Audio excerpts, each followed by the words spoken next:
Hi, I'm Joseph Fales. In today's video, I'll be discussing all about probability in math. Probability means the extent to which an event is likely to occur, measured by the ratio of the favorable cases to the whole number of cases possible.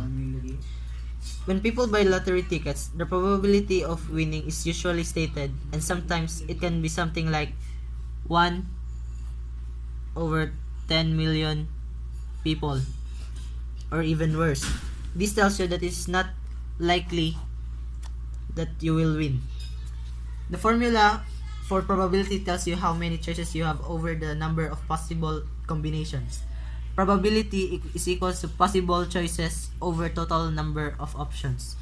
Or in other case is probability is equals to number of favorable choices. Outcomes over number of possible the number of possible outcomes. First, we know that a coin has a total of 2 possible outcomes, the head and tails. Next, we need to know how many choices we have. Whenever we toss the coin, you will get one of the sides of it if it is head or tail. Example, toss a coin. I want heads. The favorable outcome is 1. Number of possible outcome is 2. So the possibility is 1/2. Done. We all know that the number of common crayons are 24. We will now solve the probability of picking the red crayon. Example, picking a crayon. I want red crayon.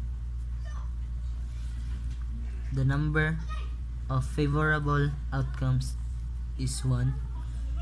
The number of possible outcomes is 24.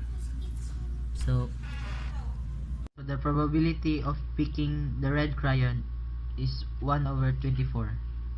I'm sorry, Sir Elvan, but I prefer to use Bisaya or Tagalog to explain further of the tree diagram.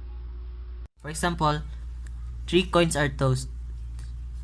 For the given A, what is the probability of getting 2 heads? And letter B, probability of getting 2 tails and 1 head. And letter C, probability of getting 1 tail exactly.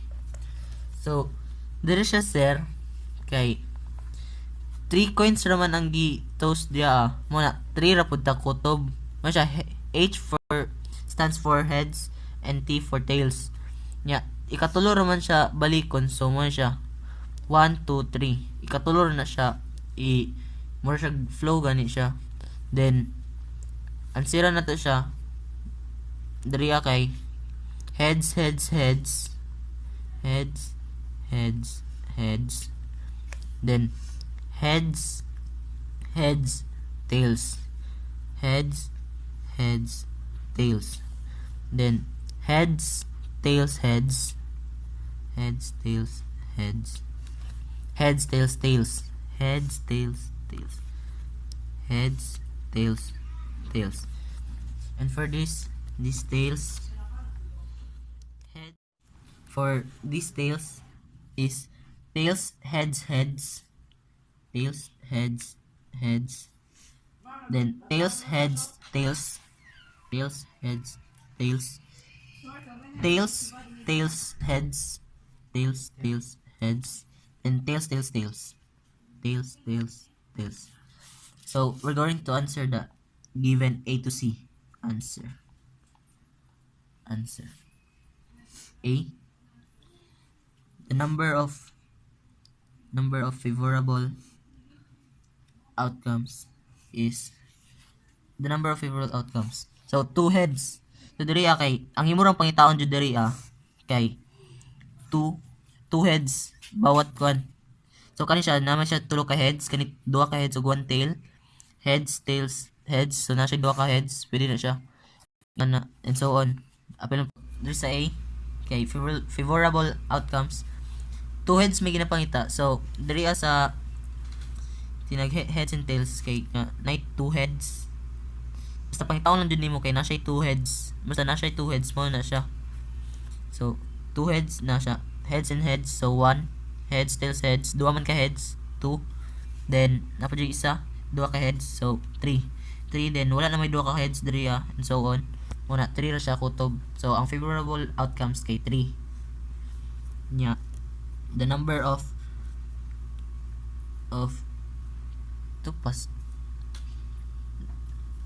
the PO kay 8 kay kuan man siya 1 2 3 4 5 6 7 8 8 siya tanan 8 siya kutob lang 8. So the probability is 3/8. Mo siya answer sa A. Then let's move on to letter B. Favorable outcomes is equals to atong yapon na pod. So ang kailangan na naa diri kay 2 tails og 1 head. So pangitaw na to 2 tails. Wala may duha ka tails dala 2 tails in 1 head. So 1 2 tails. So na pod 2 tails. Duha ug isa ka heads. So 2 then isa pod duha ka tails in 1 head. So 3 yapon kutob. So the favorable outcomes kay 3. Yeah, PO kay 8. Then the probability is 3/8 yapon. Then letter C. Search sa letter C. Kay ang pangitaon na to kay one tail exactly. So ang itatag one tail na pud diri nya count na.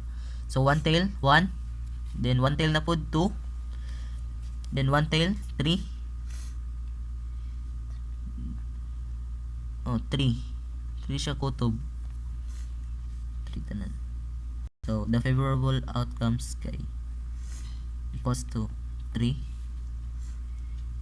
The possible outcomes kay 8. Then the probability kay 3 and 8. So thank you very much. That's all for today. And that's all, Sir Elvan.